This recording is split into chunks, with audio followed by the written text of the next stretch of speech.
Many of my readers may say, "We understand this, this is economy, and we know economy is wealth. We know we can't eat our cake and keep it also."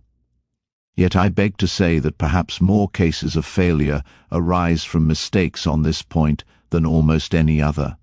The fact is, many people think they understand economy when they really do not. True economy is misapprehended, and people go through life without properly comprehending what that principle is. Some say, "I have an income of so much, and here is my neighbor who has the same. Yet every year he gets something ahead and I fall short. Why is it?" I know all about economy. He thinks he does, but he does not. There are many who think that economy consists in saving cheese parings and candle ends, in cutting off 2p from the laundress bill, and doing all sorts of little mean things. Economy is not meanness. The misfortune is also that this class of persons let their economy apply in only one direction. They fancy they are so wonderfully economical in saving a halfpenny where they ought to spend 2p, that they think they can afford to squander in other directions. A few years ago, before kerosene oil was discovered or thought of, one might stop overnight at almost any farmer's house in the agricultural districts and get a very good supper, but after supper he might attempt to read in the sitting room, and would find it impossible with the inefficient light of one candle. The hostess, seeing his dilemma, would say, "It is rather difficult to read here evenings. The proverb says, 'You must have a ship at sea in order to be able to burn 2 candles at once. We never have an extra candle except on extra occasions. These extra occasions occur perhaps twice a year.'" In this way, the good woman saves $5, $6, or $10 in that time. But the information which might be derived from having the extra light would, of course, far outweigh a ton of candles. But the trouble does not end here. Feeling that she is so economical in tallow candles, she thinks she can afford to go frequently to the village and spend $20 or $30 for ribbons and furbelows, many of which are not necessary. This false economy may frequently be seen in men of business, and in those instances it often runs to writing paper. You find good businessmen who save all the old envelopes and scraps, and would not tear a new sheet of paper if they could avoid it for the world. This is all very well. They may in this way save $5 or $10 a year, but being so economical, only in note paper, they think they can afford to waste time, to have expensive parties, and to drive their carriages. This is an illustration of Dr. Franklin's saving at the spigot and wasting at the bunghole, penny wise and pound foolish.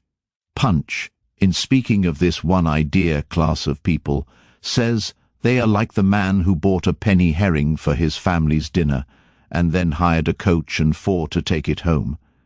I never knew a man to succeed by practicing this kind of economy. True economy consists in always making the income exceed the outgo, wear the old clothes a little longer if necessary, dispense with the new pair of gloves, mend the old dress, live on plainer food if need be, so that, under all circumstances, unless some unforeseen accident occurs, there will be a margin in favor of the income. A penny here and $1 there, placed at interest, goes on accumulating, and in this way the desired result is attained. It requires some training, perhaps, to accomplish this economy. But when once used to it, you will find there is more satisfaction in rational saving than in irrational spending. Here is a recipe which I recommend. I have found it to work an excellent cure for extravagance, and especially for mistaken economy. When you find that you have no surplus at the end of the year and yet have a good income, I advise you to take a few sheets of paper and form them into a book and mark down every item of expenditure. Post it every day or week in 2 columns, one headed necessaries or even comforts, and the other headed luxuries, and you will find that the latter column will be double, treble, and frequently 10 times greater than the former. The real comforts of life cost but a small portion of what most of us can earn. Dr. Franklin says it is the eyes of others and not our own eyes which ruin us. If all the world were blind except myself, I should not care for fine clothes or furniture. It is the fear of what Mrs. Grundy may say that keeps the noses of many worthy families to the grindstone. Many persons like to repeat, "We are all free and equal," but it is a great mistake in more senses than one. True economy does not consist in trying to get something of real value for nothing, and thus rob someone of that which has cost total energy and money. The following incident will illustrate the above statement. A church deacon asked Mr. Barnum for a pass to see the winter quarters. The veteran showman replied, "Free passes are played out. We never issue one to the big show except to editors, clergymen, or orphan asylums, or to persons who render us equivalent service in some way. No show can keep out of bankruptcy if it passes people for free. Nobody will get inside the winter quarters except editors, or in very special cases my partners or myself accompanying them. Without such precaution there is danger fro the wild animals, which are not so carefully railed off from passers-by as in our public exhibitions, besides strangers, disturb the trainers of our animals, and cause our numerous workmen delay in their work." "Is that not carrying your restrictions too far?" asked the deacon. "Perhaps you may think so," replied Barnum, "and as you generally like scriptural authority for everything, I present you this printed card to ponder." The card read as follows: "Free passes." In those days there were no passes given. Search the scriptures, "Thou shalt not pass." Numbers chapter 20 verse 18, "Suffer not a man to pass." Judge chapter 3 verse 28, "The wicked shall no more pass." Nahum chapter 1 verse 15, "None shall pass." Isaiah chapter 34 verse 10, "This generation shall not pass." Mark 14 verse 30, "Beware that thou pass not." 2 Kings chapter 6 verse 9, "There shall no strangers pass." Joel chapter 3 verse 17, "Neither any son of man pass." Jeremiah chapter 51 verse 43, "No man may pass through because of the beasts." Ezekiel chapter 14 verse 15, "Though they roar, yet they cannot pass." Jeremiah chapter 5 verse 22, "So he paid the fare thereof and went." Jonah chapter 1 verse 3, "That we are born free and equal is a glorious truth in one sense, yet we are not all born equally rich, and we never shall be." One may say, "There is a man who has an income of $50,000 per annum, while I have but $1,000. I knew that fellow when he was poor like myself. Now he is rich, and thinks he is better than I am. I will show him that I am as good as he is. I will go and buy a horse and buggy. No, I cannot do that. But I will go and hire one and ride this afternoon on the same road that he does, and thus prove to him that I am as good as he is." My friend, you need not take that trouble. You can easily prove that you are as good as he is. You have only to behave as well as he does. But you cannot make anybody believe that you are rich as he is. Besides, if you put on these airs, waste your time and spend your money, your poor wife will be obliged to scrub her fingers off at home and buy her tea 2 ounces at a time, and everything else in proportion, in order that you may keep up appearances, and after all deceive nobody. On the other hand, Mrs. Smith may say that her next-door neighbor married Johnson for his money, and everybody says so. She has a nice $1,000 camel's hair shawl, and she will make Smith get her an imitation one, and she will sit in a pew right next to her neighbor in church in order to prove that she is her equal. My good woman, you will not get ahead in the world if your vanity and envy thus take the lead. In this country, where we believe the majority ought to rule, we ignore that principle in regard to fashion, and let a handful of people, calling themselves the aristocracy, run up a false standard of perfection, and in endeavoring to rise to that standard, we constantly keep ourselves poor, all the time digging away for the sake of outside appearances. How much wiser to be a law unto ourselves and say, we will regulate our outgo by our income and lay up something for a rainy day. People ought to be as sensible on the subject of money-getting as on any other subject. Like causes produce like effects. You cannot accumulate a fortune by taking the road that leads to poverty. It needs no prophet to tell us that those who live fully up to their means, without any thought of a reverse in this life, can never attain a pecuniary independence. Men and women accustomed to gratify every whim and caprice will find it hard at first to cut down their various unnecessary expenses, and will feel it a great self-denial to live in a smaller house than they have been accustomed to, with less expensive furniture, less company, less costly clothing, fewer servants, a less number of balls, parties, theatre goings, carriage ridings, pleasure excursions, cigar smokings, liquor drinkings, and other extravagances. But, after all, if they will try the plan of laying by a nest egg, or, in other words, a small sum of money, at interest or judiciously invested in land, they will be surprised at the pleasure to be derived from constantly adding to their little pile, as well as from all the economical habits which are engendered by this course. The old suit of clothes and the old bonnet and dress will answer for another season. The Croton or spring water tastes better than champagne. A cold bath and a brisk walk will prove more exhilarating than a ride in the finest coach. A social chat, an evening's reading in the family circle, or an hour's play of hunt the slipper and blind man's buff will be far more pleasant than a $50 or $500 party when the reflection on the difference in cost is indulged in by those who begin to know the pleasures of saving. Thousands of men are kept poor, and tens of thousands are made so after they have acquired quite sufficient to support them well through life, in consequence of laying their plans of living on too broad a platform. Some families expend $20,000 per annum, and some much more, and would scarcely know how to live on less, while others secure more solid enjoyment frequently on a 20th part of that amount. Prosperity is a more severe ordeal than adversity, especially sudden prosperity. Easy come, easy go is an old and true proverb. A spirit of pride and vanity, when permitted to have full sway, is the undying cankerworm which gnaws the very vitals of a man's worldly possessions, let them be small or great, hundreds or millions. Many persons, as they begin to prosper, immediately expand their ideas and commence expending for luxuries, until in a short time their expenses swallow up their income, and they become ruined in their ridiculous attempts to keep up appearances and make a sensation. I know a gentleman of fortune who says that when he first began to prosper, his wife would have a new and elegant sofa.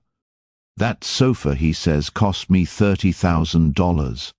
When the sofa reached the house, it was found necessary to get chairs to match, then sideboards, carpets, and tables to correspond with them, and so on through the entire stock of furniture, when at last it was found that the house itself was quite too small and old-fashioned for the furniture, and a new one was built to correspond with the new purchases. Thus, added my friend, summing up an outlay of $30,000 caused by that single sofa, and saddling on me, in the shape of servants, equipage, and the necessary expenses attendant upon keeping up a fine establishment, a yearly outlay of $11,000, and a tight pinch at that, whereas 10 years ago we lived with much more real comfort, because with much less care, on as many hundreds.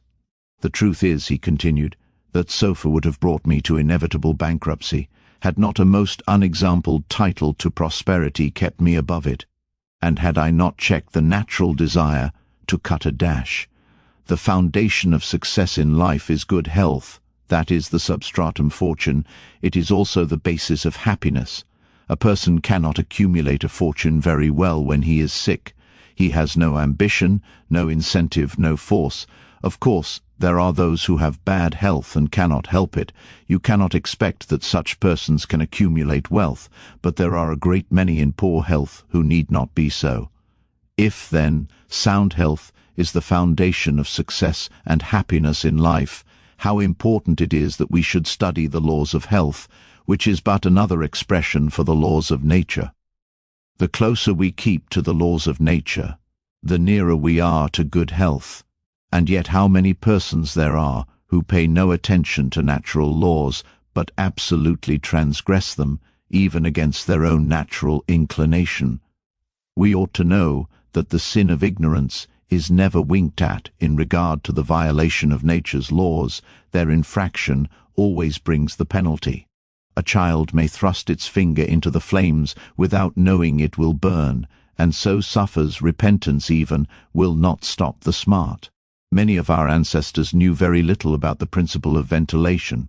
They did not know much about oxygen, whatever other gin they might have been acquainted with, and consequently they built their houses with little 7 by 9 feet bedrooms, and these good old pious Puritans would lock themselves up in one of these cells, say their prayers and go to bed. In the morning they would devoutly return thanks for the preservation of their lives during the night, and nobody had better reason to be thankful. Probably some big crack in the window, or in the door, let in a little fresh air, and thus saved them.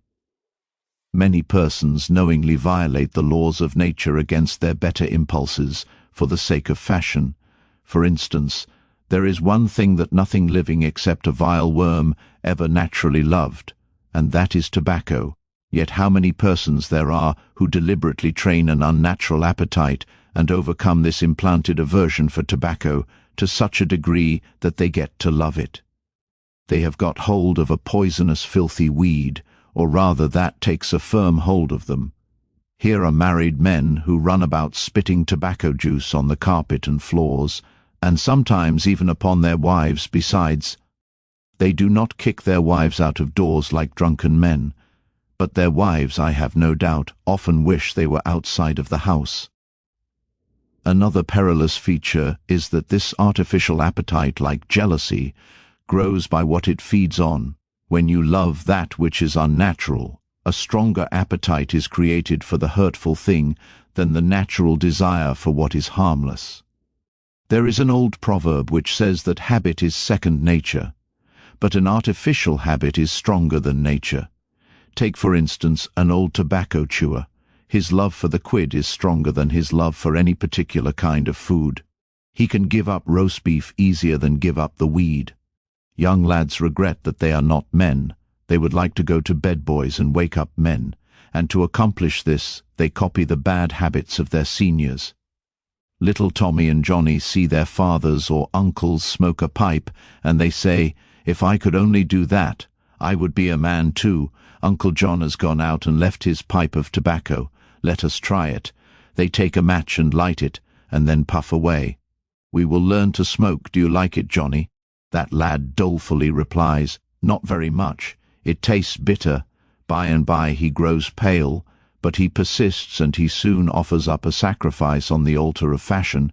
But the boys stick to it and persevere, until at last they conquer their natural appetites and become the victims of acquired tastes.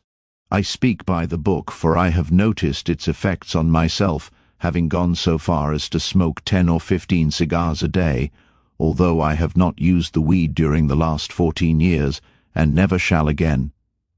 The more a man smokes, the more he craves smoking. The last cigar smoked simply excites the desire for another, and so on incessantly. Take the tobacco chewer. In the morning when he gets up, he puts a quid in his mouth and keeps it there all day, never taking it out except to exchange it for a fresh one, or when he is going to eat. Oh yes, at intervals during the day and evening, many a chewer takes out the quid and holds it in his hand long enough to take a drink, and then pop it goes back again. This simply proves that the appetite for rum is even stronger than that for tobacco.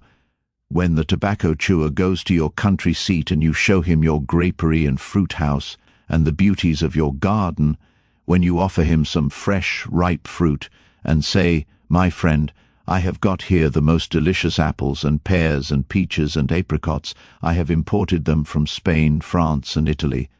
Just see those luscious grapes. There is nothing more delicious nor more healthy than ripe fruit. So help yourself. I want to see you delight yourself with these things." He will roll the dear quid under his tongue and answer, "No, I thank you, I have got tobacco in my mouth." His palate has become narcotized by the noxious weed, and he has lost, in a great measure, the delicate and enviable taste for fruits. This shows what expensive, useless, and injurious habits men will get into. I speak from experience. I have smoked until I trembled like an aspen leaf. the blood rushed to my head, and I had a palpitation of the heart which I thought was heart disease, till I was almost killed with fright. When I consulted my physician, he said break off tobacco using. I was not only injuring my health and spending a great deal of money, but I was setting a bad example. I obeyed his counsel. No young man in the world ever looked so beautiful as I thought I did behind a 15-cent cigar or a meerschaum. These remarks apply with tenfold force to the use of intoxicating drinks. To make money requires a clear brain.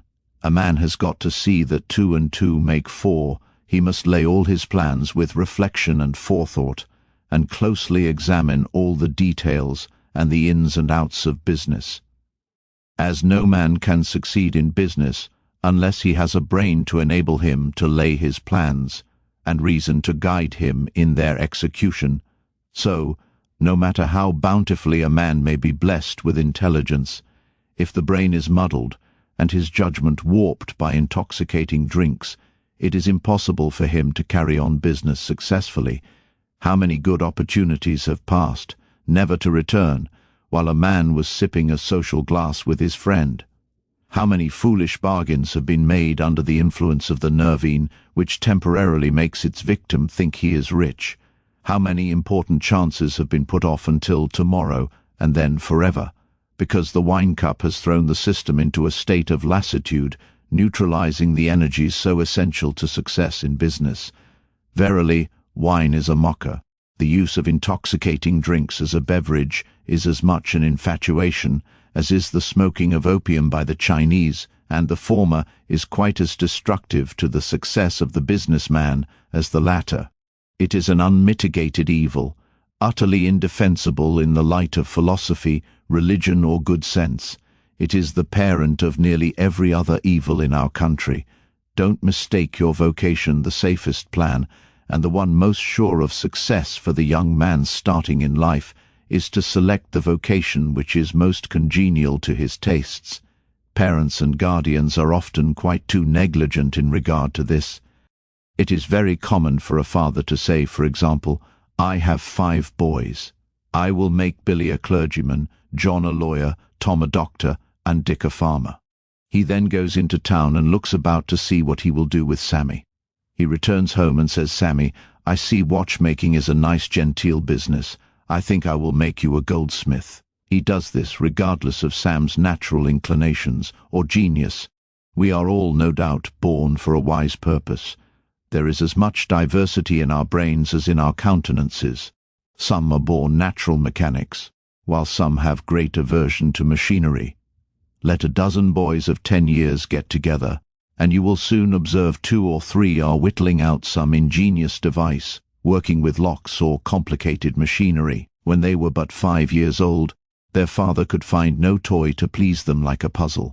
They are natural mechanics, but the other 8 or 9 boys have different aptitudes. I belong to the latter class. I never had the slightest love for mechanism. On the contrary, I have a sort of abhorrence for complicated machinery. I never had ingenuity enough to whittle a cider tap so it would not leak.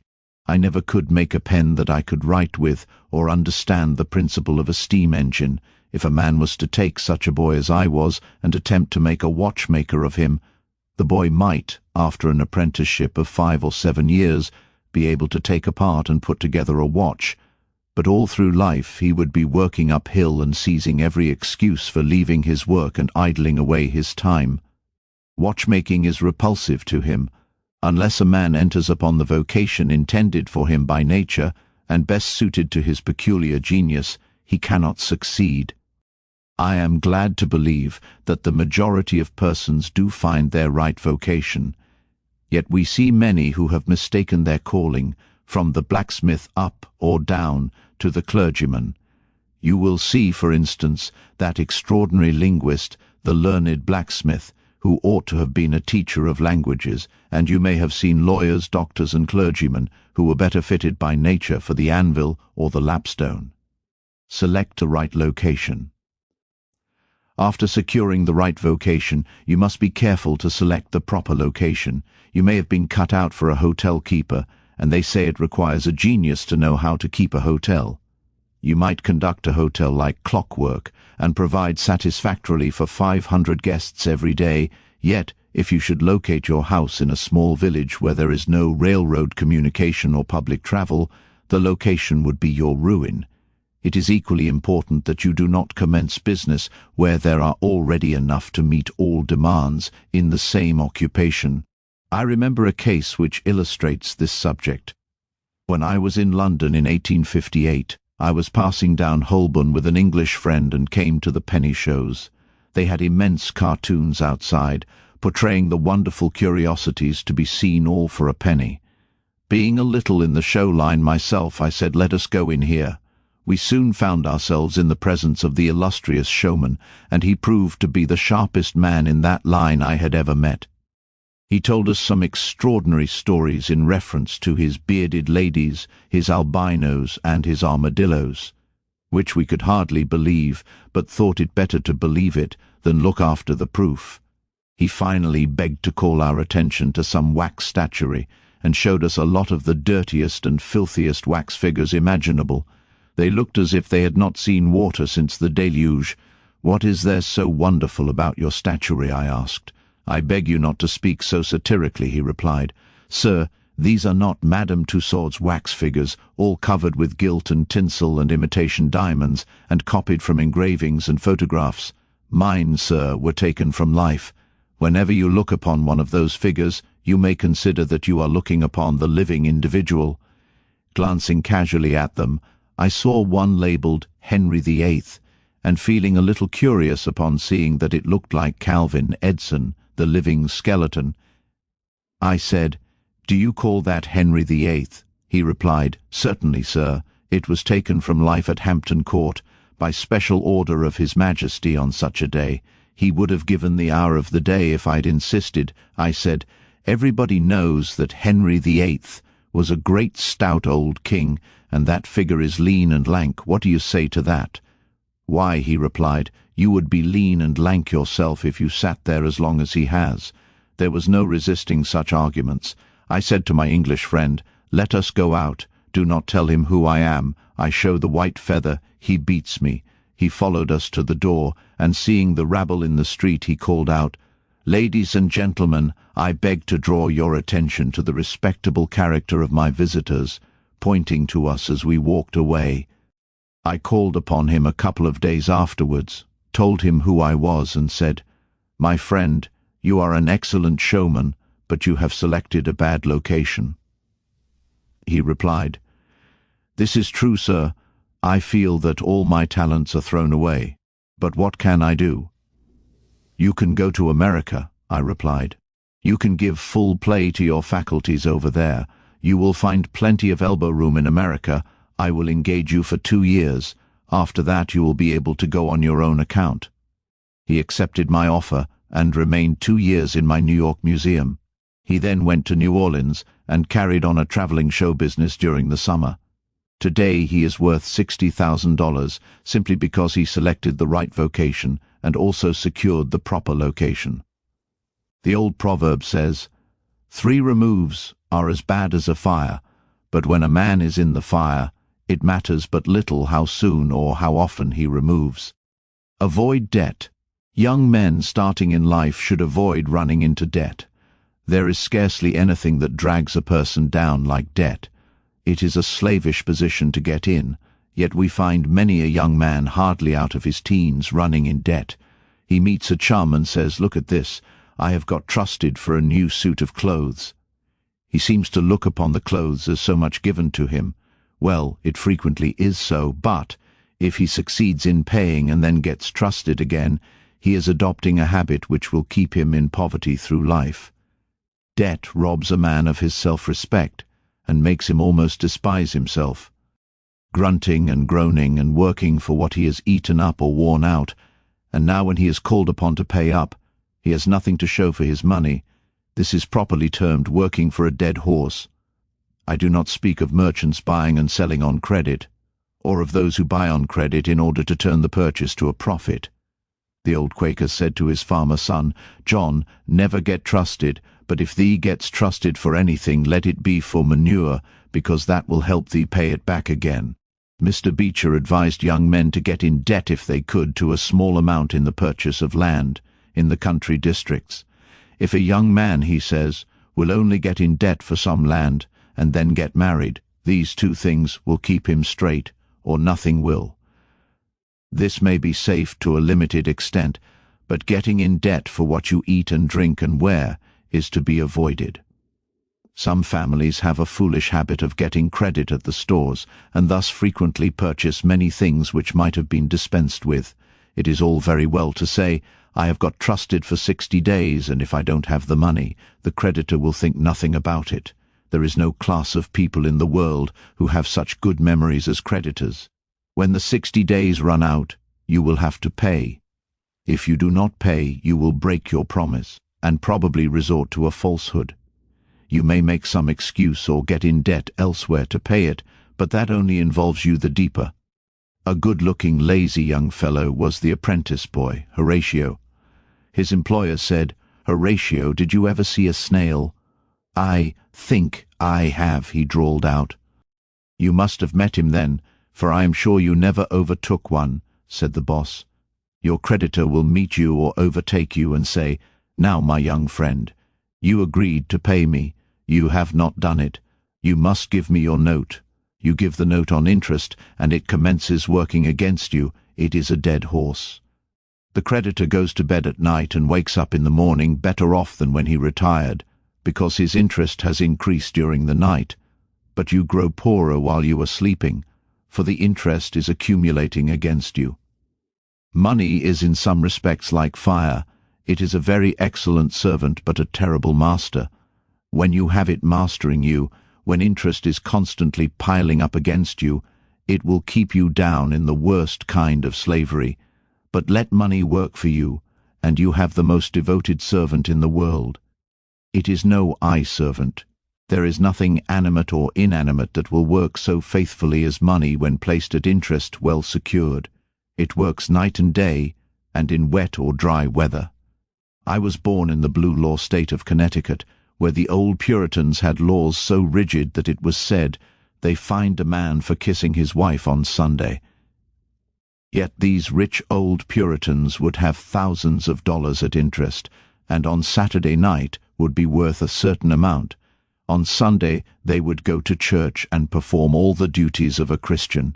On waking up on Monday morning, they would find themselves considerably richer than the Saturday night previous, simply because their money placed at interest had worked faithfully for them all day Sunday according to law.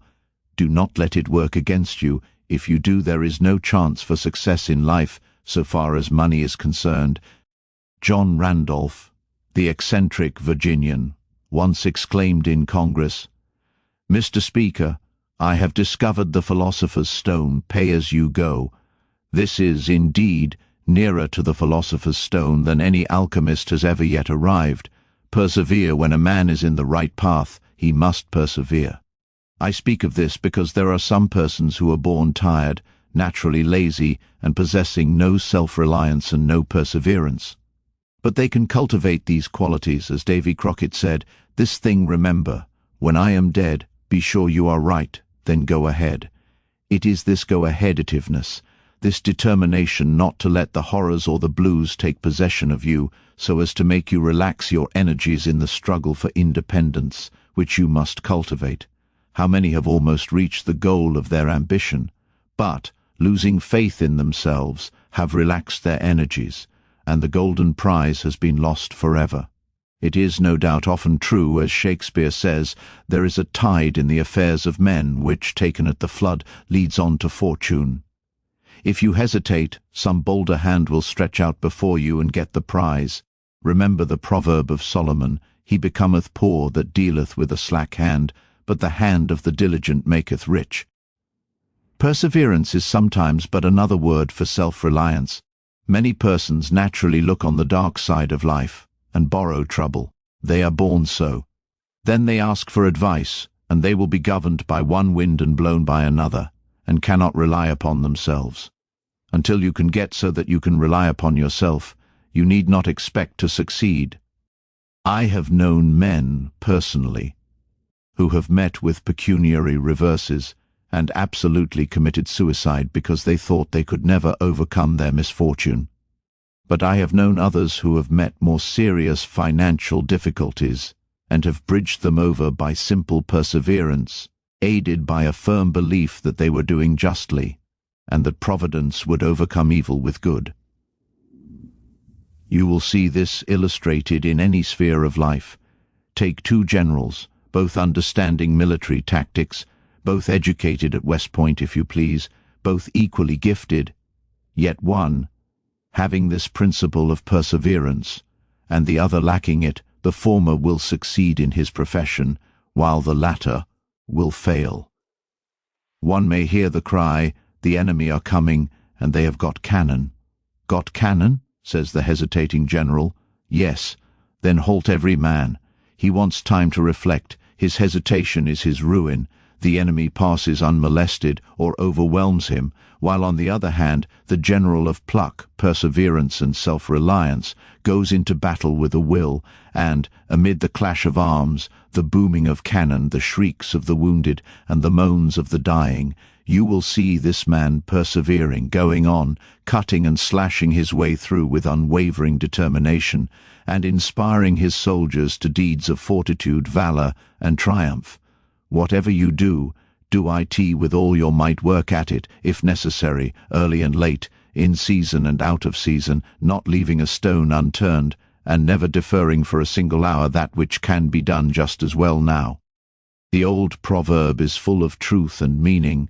Whatever is worth doing at all is worth doing well. Many a man acquires a fortune by doing his business thoroughly, while his neighbor remains poor for life, because he only half does it. Ambition, energy, industry, perseverance are indispensable requisites for success in business. Fortune always favors the brave, and never helps a man who does not help himself. It won't do to spend your time, like Mr. Micawber, in waiting for something to turn up. To such men one of two things usually turns up, the poorhouse or the jail, for idleness breeds bad habits and clothes a man in rags. The poor spendthrift vagabond said to a rich man, "I have discovered there is money enough in the world for all of us. If it was equally divided, this must be done, and we shall all be happy together." "But," was the response, "if everybody was like you, it would be spent in 2 months. And what would you do then?" "Oh, divide again, keep dividing, of course." I was recently reading in a London paper an account of a philosophic pauper who was kicked out of a cheap boarding house because he could not pay his bill, but he had a roll of papers sticking out of his coat pocket, which, upon examination, proved to be his plan for paying off the national debt of England without the aid of a penny. People have got to do as Cromwell said, not only trust in Providence but keep the powder dry. Do your part of the work, or you cannot succeed. Mahomet one night, when encamping in the desert, overheard one of his fatigued followers remark, "I will loose my camel and trust it to God." "No, no, not so," said the Prophet. "Tie thy camel and trust it to God. Do all you can for yourselves, and then trust to Providence or luck, or whatever you please to call it, for the rest. Depend upon your own personal exertions. The eye of the employer is often worth more than the hands of a dozen employees. In the nature of things, an agent cannot be so faithful to his employer as to himself. Many who are employers will call to mind instances where the best employees have overlooked important points which could not have escaped their own observation as a proprietor. No man has a right to expect to succeed in life unless he understands his business, and nobody can understand his business thoroughly unless he learns it by personal application and experience. A man may be a manufacturer. He has got to learn the many details of his business. Personally, he will learn something every day, and he will find he will make mistakes nearly every day, and these very mistakes are helps to him in the way of experiences if he but heeds them. He will be like the Yankee tin peddler who, having been cheated as to quality in the purchase of his merchandise, said, "All right, there's a little information to be gained every day. I will never be cheated in that way again." Thus a man buys his experience, and it is the best kind if not purchased at too dear a rate. I hold that every man should, like Cuvier, the French naturalist, thoroughly know his business.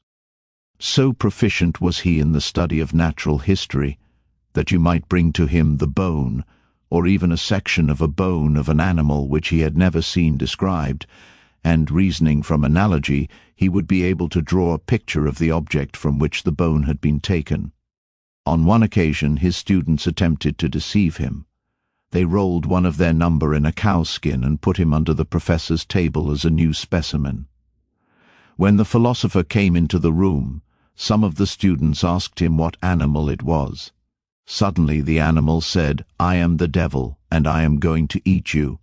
It was but natural that Cuvier should desire to classify this creature, and examining it intently, he said, "Divided hoof graminivorous, it cannot be done." He knew that an animal with a split hoof must live upon grass and grain or other kind of vegetation, and would not be inclined to eat flesh, dead or alive, so he considered himself perfectly safe. The possession of a perfect knowledge of your business is an absolute necessity in order to ensure success. Among the maxims of the elder Rothschild was one, an apparent paradox: be cautious and bold. This seems to be a contradiction in terms, but it is not, and there is great wisdom in the maxim. It is, in fact, a condensed statement of what I have already said.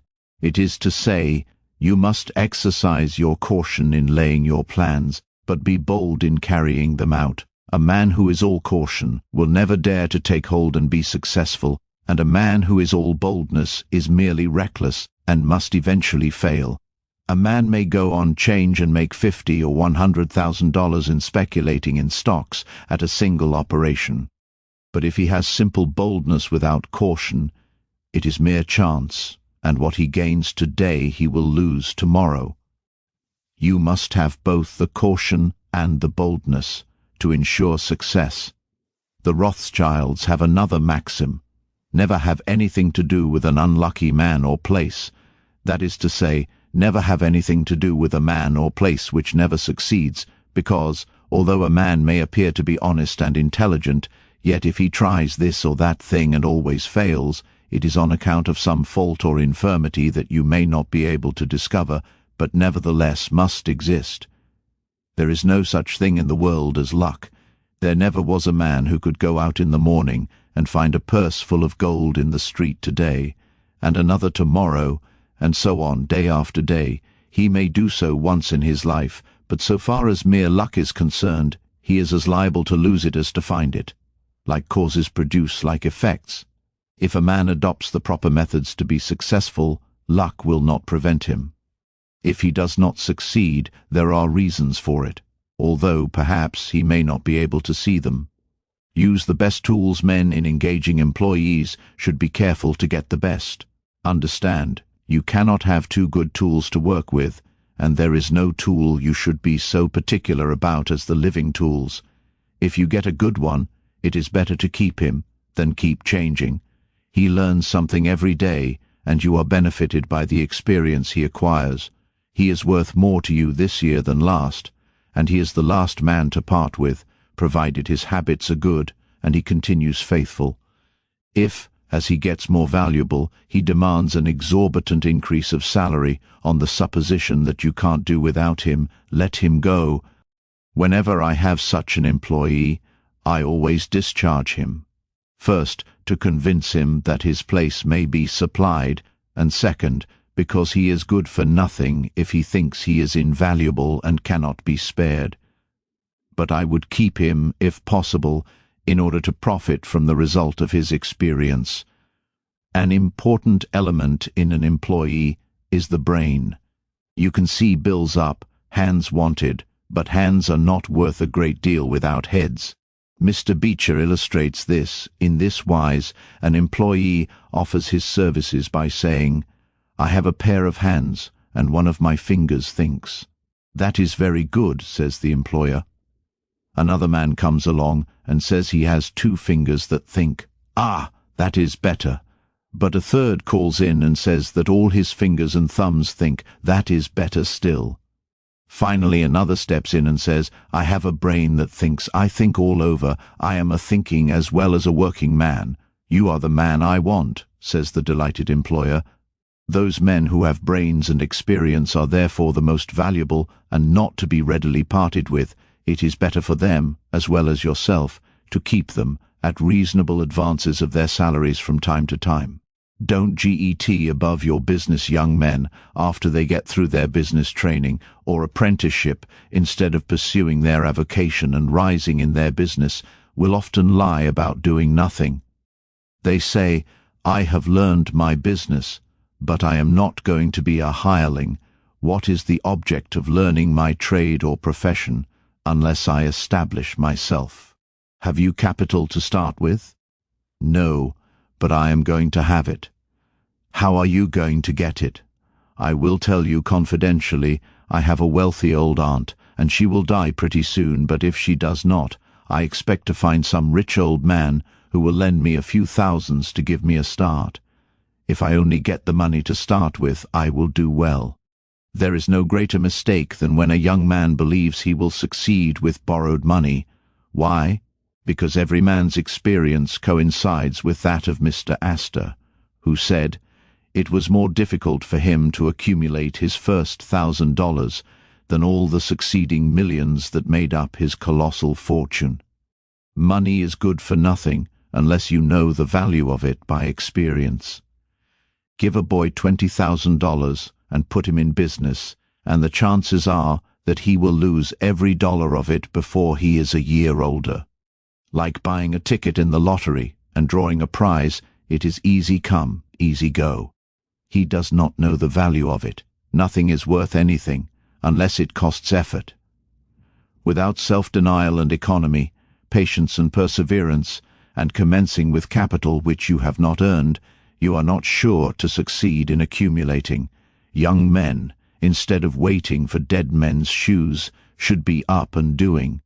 For there is no class of persons who are so unaccommodating in regard to dying as these rich old people, and it is fortunate for the expectant heirs that it is so. 9 out of 10 of the rich men of our country today started out in life as poor boys with determined wills, industry, perseverance, economy, and good habits. They went on gradually, made their own money and saved it, and this is the best way to acquire a fortune. Stephen Girard started life as a poor cabin boy and died worth $9 million.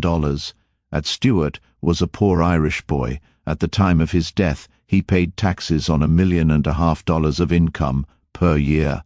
John Jacob Astor was a poor farmer boy and died worth 20 millions. Cornelius Vanderbilt began life rowing a boat from Staten Island to New York. Now he presented our government with a steamship worth $1 million and died worth 90 millions.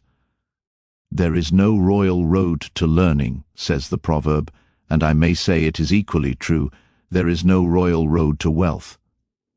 But I think there is a royal road to both. The road to learning is a royal one. The road that enables the student to expand his intellect and add every day to his stock of knowledge, until in the pleasant process of intellectual growth he is able to solve the most profound problems, to count the stars, to analyze every atom of the globe, and to measure the firmament. This is a regal highway, and it is the only road worth traveling. So in regard to wealth, go on in confidence, study the rules, and above all things, study human nature, for the proper study of mankind is man, and you will find that while expanding the intellect and the muscles, your enlarged experience will enable you every day to accumulate more and more principle, which will increase itself by interest and otherwise until you arrive at a state of independence. You will find, as a general thing, that the poor boys get rich and the rich boys get poor. For instance, a rich man at his decease leaves a large estate to his family. His eldest sons, who have helped him earn his fortune, know by experience the value of money, and they take their inheritance and add to it. The separate portions of the young children are placed at interest, and the little fellows are patted on the head and told a dozen times a day, "You are rich, you will never have to work. You can always have whatever you wish, for you were born with a golden spoon in your mouth." The young heir soon finds out what that means. He has the finest dresses and playthings, he is crammed with sugar candies and almost killed with kindness, and he passes from school to school, petted and flattered. He becomes arrogant and self-conceited, abuses his teachers, and carries everything with a high hand. He knows nothing of the real value of money, having never earned any, but he knows all about the golden spoon business. At college, he invites his poor fellow students to his room, where he wines and dines them. He is cajoled and caressed, and called a glorious good fellow, because he is so lavish of his money. He gives his game suppers, drives his fast horses, invites his chums to fetes and parties, determined to have lots of good times. He spends the night in frolics and debauchery, and leads off his companions with the familiar song, "We won't go home till morning." He gets them to join him in pulling down signs, taking gates from their hinges, and throwing them into backyards and horse ponds. If the police arrest them, he knocks them down, is taken to the lockup, and joyfully foots the bills. "Ah, my boys," he cries, "what is the use of being rich if you can't enjoy yourself?" He might more truly say, if you can't make a fool of yourself, but he is fast, hates slow things, and don't see it. Young men loaded down with other people's money are almost sure to lose all they inherit, and they acquire all sorts of bad habits which, in the majority of cases, ruin them in health, purse, and character.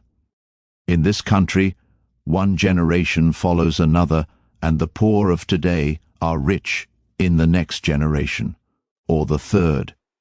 Their experience leads them on, and they become rich, and leave vast riches to their young children. These children, having been reared in luxury, are inexperienced and get poor, and after long experience another generation comes on and gathers up riches again in turn. And thus history repeats itself, and happy is he who by listening to the experience of others avoids the rocks and shoals on which so many have been wrecked. Josh Billings says, "Necessity begat invention, invention begat convenience, convenience begat pleasure, pleasure begat luxury, luxury begat riot and disease, who between them begat poverty, and poverty begat necessity again. In England, the business makes the man. If a man in that country is a mechanic or working man, he is not recognized as a gentleman. On the occasion of my first appearance before Queen Victoria, the Duke of Wellington asked me what sphere in life General Tom Thumb's parents were in. His father is a carpenter, I replied. Oh, I had heard he was a gentleman, was the response of his grace.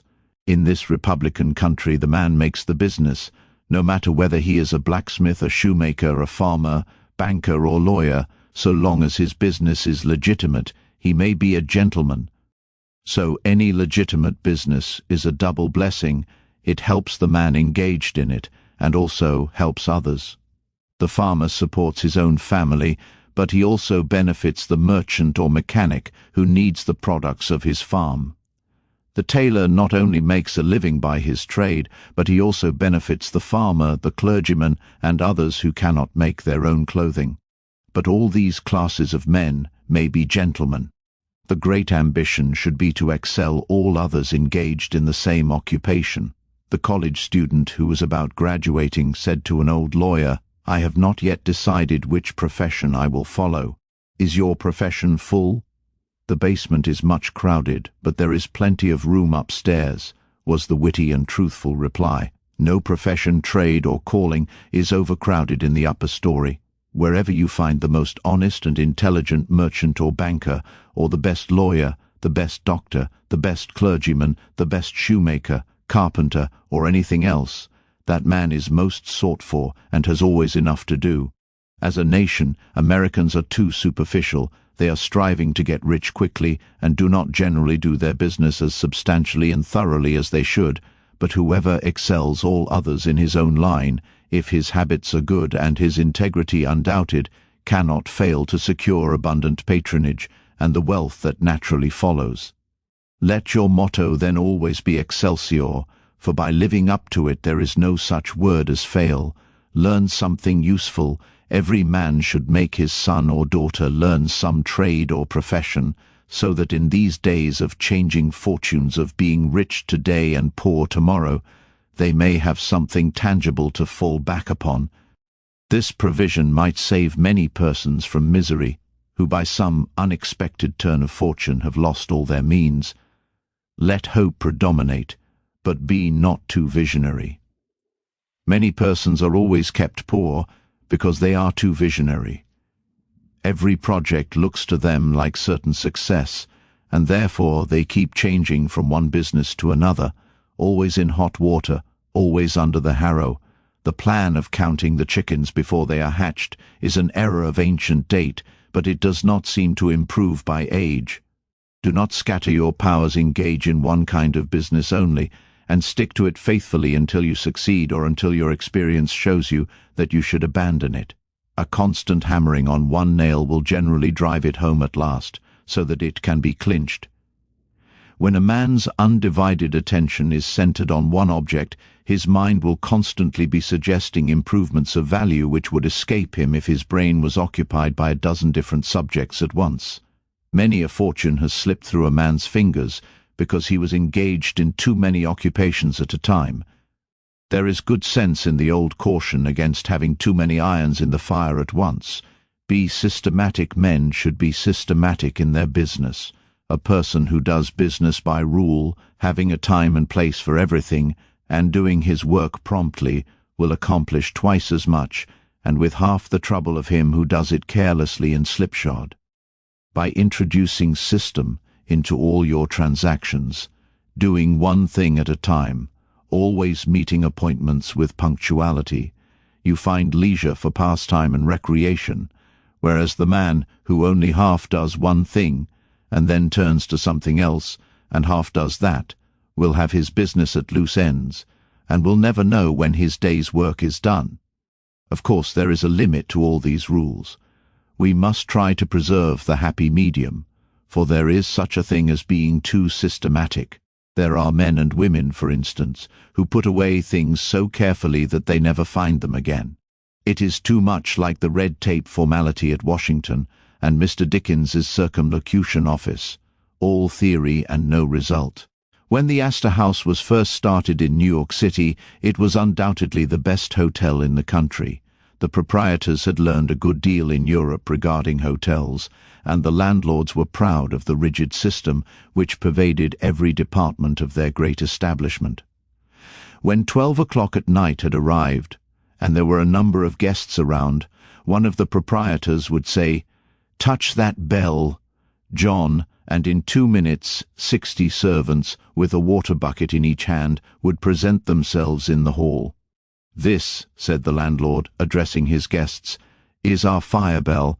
It will show you we are quite safe here. We do everything systematically." This was before the Croton water was introduced into the city, but they sometimes carried their system too far. On one occasion, when the hotel was thronged with guests, one of the waiters was suddenly indisposed, and although there were 50 waiters in the hotel, the landlord thought he must have his full complement, or his system would be interfered with. Just before dinner time, he rushed downstairs and said, "There must be another waiter. I am one waiter short. What can I do?" He happened to see Boots, the Irishman. "Pat," said he, "wash your hands and face, take that white apron and come into the dining room in 5 minutes." Presently Pat appeared as required, and the proprietor said, "Now, Pat, you must stand behind these 2 chairs and wait on the gentleman who will occupy them. Did you ever act as a waiter?" "I know all about it, sure, but I never did it." Like the Irish pilot, on one occasion when the captain, thinking he was considerably out of his course, asked, "Are you certain you understand what you are doing?" Pat replied, "Sure, and I knows every rock in the channel." That moment bang thumped the vessel against a rock. "Ah, be jabers, and that is one of 'em," continued the pilot. "But to return to the dining room." "Pat," said the landlord, "here we do everything systematically. You must first give the gentlemen each a plate of soup, and when they finish that, ask them what they will have next. Pat replied, "Ah, and I understand perfectly the virtues of system." Very soon in came the guests. The plates of soup were placed before them. One of Pat's two gentlemen ate his soup, the other did not care for it. He said, "Waiter, take this plate away and bring me some fish." Pat looked at the untasted plate of soup, and remembering the instructions of the landlord in regard to system, replied, "Not till ye have ate your soup." Of course that was carrying system entirely too far. Read the newspapers, always take a trustworthy newspaper, and thus keep thoroughly posted in regard to the transactions of the world. He who is without a newspaper is cut off from his species. In these days of telegraphs and steam, many important inventions and improvements in every branch of trade are being made, and he who doesn't consult the newspapers will soon find himself and his business out in the cold. Beware of outside operations. We sometimes see men who have obtained fortunes suddenly become poor. In many cases this arises from intemperance, and often from gaming and other bad habits. Frequently it occurs because a man has been engaged in outside operations of some sort. When he gets rich in his legitimate business, he is told of a grand speculation where he can make a score of thousands. He is constantly flattered by his friends, who tell him that he is born lucky, that everything he touches turns into gold.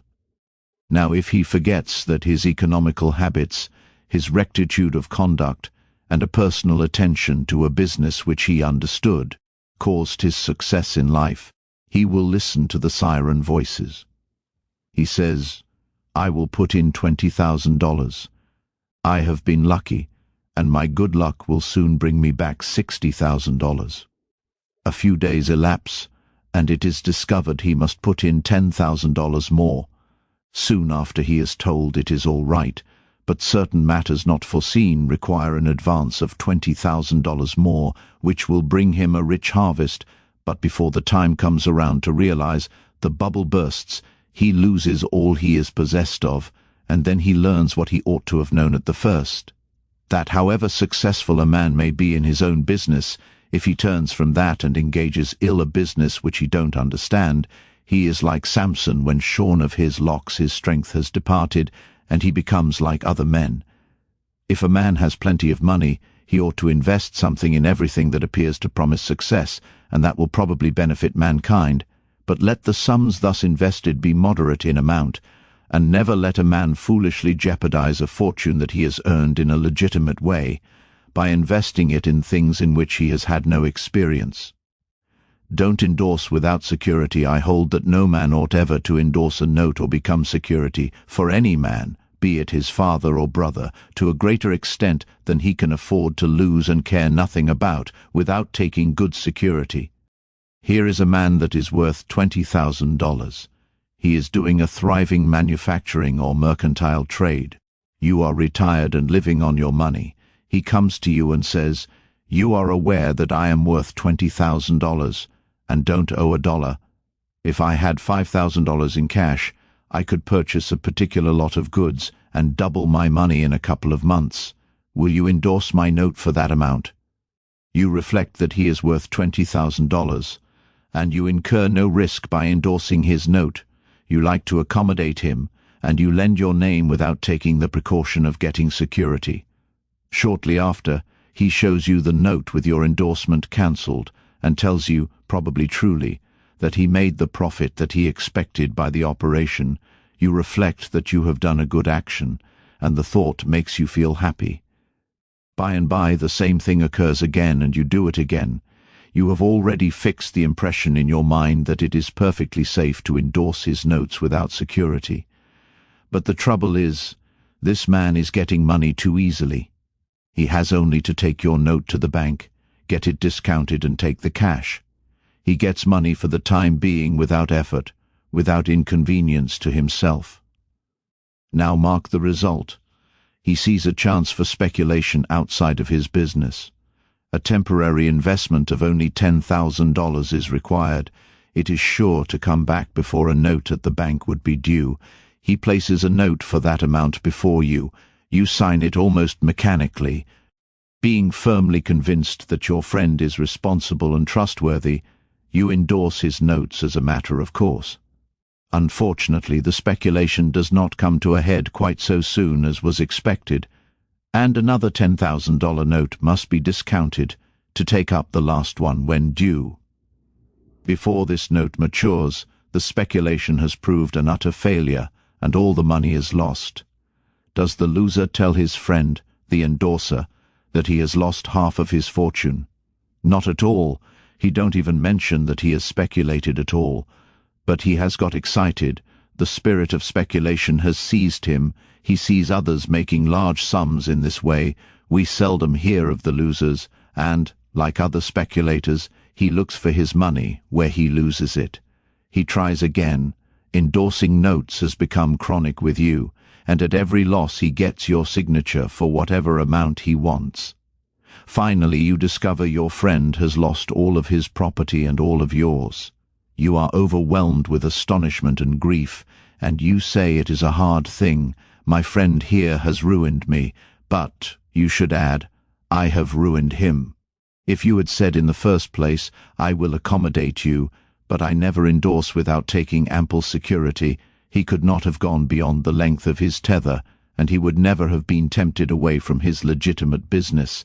It is a very dangerous thing, therefore, at any time, to let people get possession of money too easily. It tempts them to hazardous speculations, if nothing more. Solomon truly said, he that hateth surretorship is sure. So with the young man starting in business, let him understand the value of money by earning it. When he does understand its value, then grease the wheels a little in helping him to start business.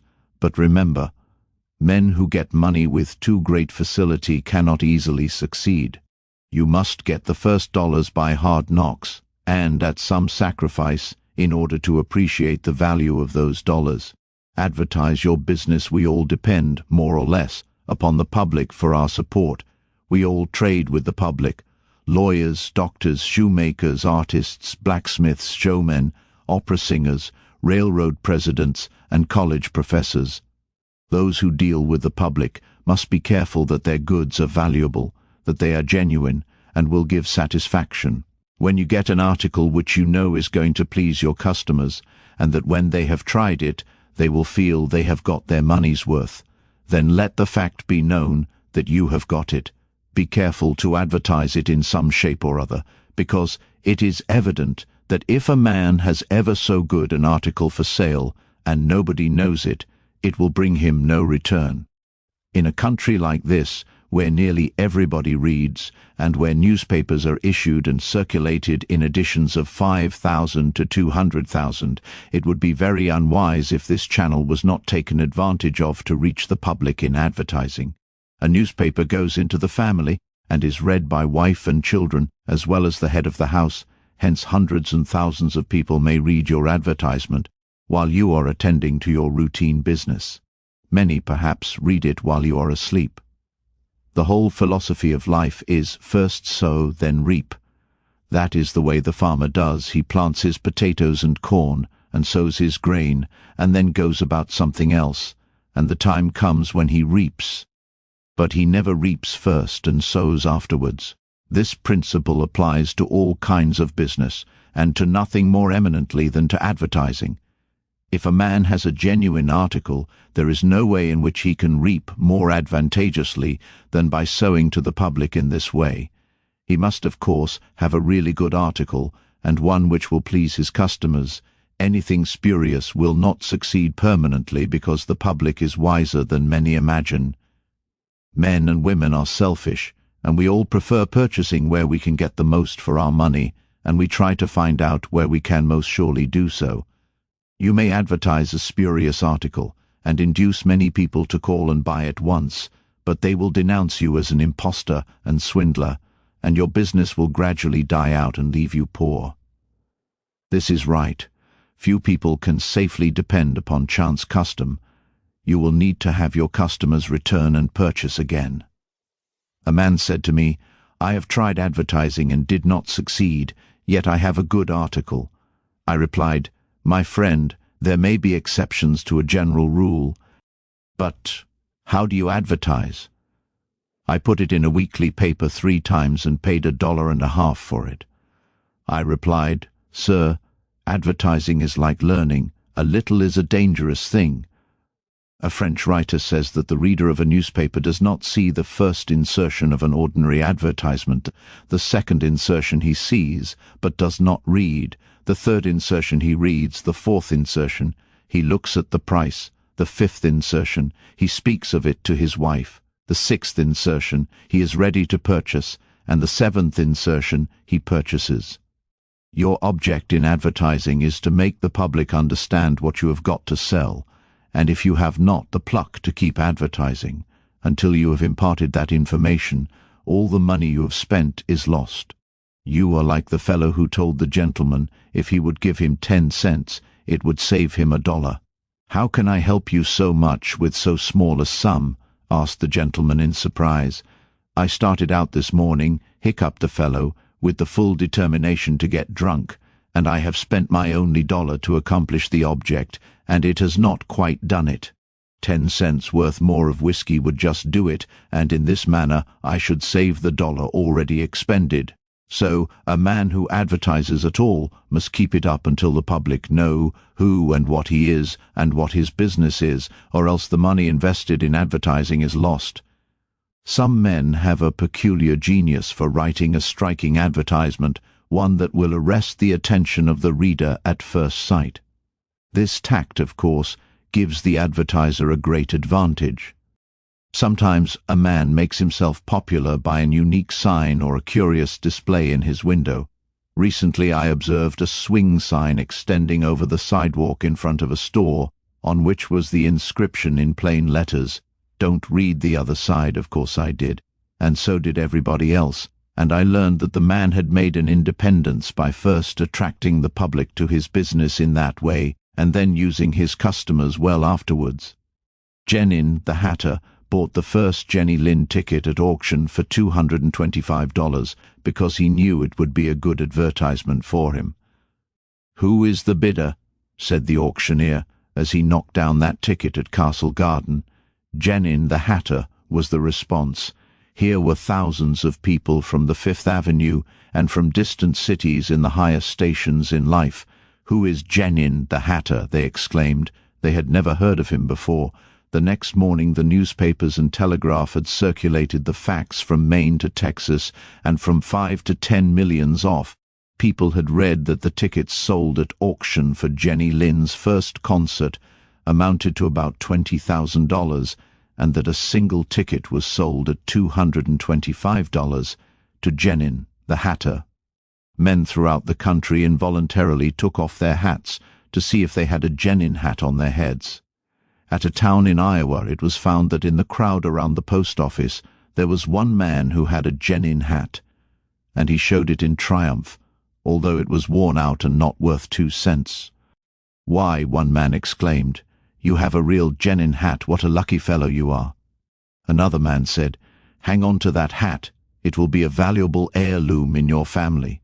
Still another man in the crowd, who seemed to envy the possessor of this good fortune, said, "Come, give us all a chance, put it up at auction." He did so, and it was sold as a keepsake for $9.50. What was the consequence to Mr. Jenin? He sold 10,000 extra hats per annum the first 6 years. 9/10 of the purchasers bought of him, probably out of curiosity, and many of them, finding that he gave them an equivalent for their money, became his regular customers. This novel advertisement first struck their attention, and then, as he made a good article, they came again. Now, I don't say that everybody should advertise as Mr. Jenin did, but I say if a man has got goods for sale, and he don't advertise them in some way, the chances are that some day the sheriff will do it for him. Nor do I say that everybody must advertise in a newspaper, or indeed use printer's ink at all. On the contrary, although that article is indispensable in the majority of cases, yet the doctors and clergymen, and sometimes lawyers and some others, can more effectually reach the public in some other manner, but it is obvious they must be known in some way, else how could they be supported? Be polite and kind to your customers. Politeness and civility are the best capital ever invested in business. Large stores, gilt signs, flaming advertisements will all prove unavailing if you or your employees treat your patrons abruptly. The truth is, the more kind and liberal a man is, the more generous will be the patronage bestowed upon him. Like begets like. The man who gives the greatest amount of goods of a corresponding quality for the least sum, still reserving to himself a profit, will generally succeed best in the long run. This brings us to the golden rule: as ye would that men should do to you, do ye also to them, and they will do better by you than if you always treated them as if you wanted to get the most you could out of them for the least return. Men who drive sharp bargains with their customers, acting as if they never expected to see them again, will not be mistaken. They never see them again as customers. People don't like to pay and get kicked also. One of the ushers in my museum once told me he intended to whip a man who was in the lecture room as soon as he came out. "What for?" I inquired. "Because he said I was no gentleman," replied the usher. "Never mind," I replied, "he pays for that, and you will not convince him you are a gentleman by whipping him. I cannot afford to lose a customer. If you whip him, he will never visit the museum again, and he will induce friends to go with him to other places of amusement instead of this, and thus, you see, I should be a serious loser." "But he insulted me," muttered the usher. "Exactly," I replied, "and if he owned the museum, and you had paid for the privilege of visiting it, and he had then insulted you, there might be some reason in your resenting it, but in this instance he is the man who pays, while we receive, and you must therefore put up with his bad manners." My usher laughingly remarked that this was undoubtedly the true policy, but he added that he should not object to an increase of salary if he was expected to be abused in order to promote my interests. Be charitable. Of course, men should be charitable because it is a duty and a pleasure, but even as a matter of policy, if you possess no higher incentive, you will find that the liberal man will command patronage, while the sordid, uncharitable miser will be avoided. Solomon says, "There is that scattereth and yet increaseth, and there is that withholdeth more than meet, but it tendeth to poverty." Of course, the only true charity is that which is from the heart. The best kind of charity is to help those who are willing to help themselves. Promiscuous almsgiving without inquiring into the worthiness of the applicant is bad in every sense. But to search out and quietly assist those who are struggling for themselves is the kind that scattereth and yet increaseth. But don't fall into the idea that some persons practice, of giving a prayer instead of a potato and a benediction instead of bread to the hungry. It is easier to make Christians with full stomachs than empty. Don't blab. Some men have a foolish habit of telling their business secrets. If they make money, they like to tell their neighbors how it was done. Nothing is gained by this, and ofttimes much is lost. Say nothing about your profits, your hopes, your expectations, your intentions. And this should apply to letters as well as to conversation. Goethe makes Mephistopheles say, "Never write a letter nor destroy one." Businessmen must write letters, but they should be careful what they put in them. If you are losing money, be specially cautious and not tell of it, or you will lose your reputation. Preserve your integrity. It is more precious than diamonds or rubies. The old miser said to his sons, "Get money, get it honestly if you can, but get money." This advice was not only atrociously wicked, but it was the very essence of stupidity. It was as much as to say, if you find it difficult to obtain money honestly, you can easily get it dishonestly. Get it in that way. Poor fool! Not to know that the most difficult thing in life is to make money dishonestly. Not to know that our prisons are full of men who attempted to follow this advice. Not to understand that no man can be dishonest without soon being found out, and that when his lack of principle is discovered, nearly every avenue to success is closed against him forever. The public very properly shun all whose integrity is doubted. No matter how polite and pleasant and accommodating a man may be, none of us dare to deal with him if we suspect false weights and measures. Strict honesty not only lies at the foundation of all success in life financially, but in every other respect. Uncompromising integrity of character is invaluable. It secures to its possessor a peace and joy which cannot be attained without it, which no amount of money or houses and lands can purchase. A man who is known to be strictly honest may be ever so poor, but he has the purses of all the community at his disposal, for all know that if he promises to return what he borrows, he will never disappoint them.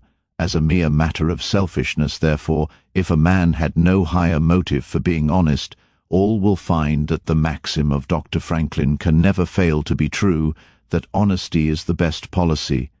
To get rich is not always equivalent to being successful. There are many rich poor men, while there are many others, honest and devout men and women, who have never possessed so much money as some rich persons squander in a week, but who are nevertheless really richer and happier than any man can ever be, while he is a transgressor of the higher laws of his being. The inordinate love of money, no doubt, may be and is the root of all evil, but money itself, when properly used, is not only a handy thing to have in the house, but affords the gratification of blessing our race by enabling its possessor to enlarge the scope of human happiness and human influence. The desire for wealth is nearly universal, and none can say it is not laudable, provided the possessor of it accepts its responsibilities and uses it as a friend to humanity. The history of money-getting, which is commerce, is a history of civilization, and wherever trade has flourished most, there too have art and science produced the noblest fruits. In fact, as a general thing, money-getters are the benefactors of our race.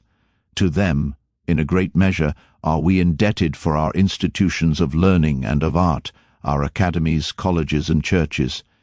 It is no argument against the desire for, or the possession of wealth, to say that there are sometimes misers who hoard money only for the sake of hoarding, and who have no higher aspiration than to grasp everything which comes within their reach. As we have sometimes hypocrites in religion and demagogues in politics, so there are occasionally misers among money-getters. These, however, are only exceptions to the general rule. But when in this country we find such a nuisance and stumbling block as a miser, we remember with gratitude that in America we have no laws of primogeniture, and that in the due course of nature the time will come when the hoarded dust will be scattered for the benefit of mankind. To all men and women, therefore, do I conscientiously say, make money honestly and not otherwise, for Shakespeare has truly said, "He that wants money, means, and content is without three good friends." I hope that you've enjoyed this presentation, and please remember to subscribe to receive notifications of upcoming recordings. This recording is a production of the Master Key Society.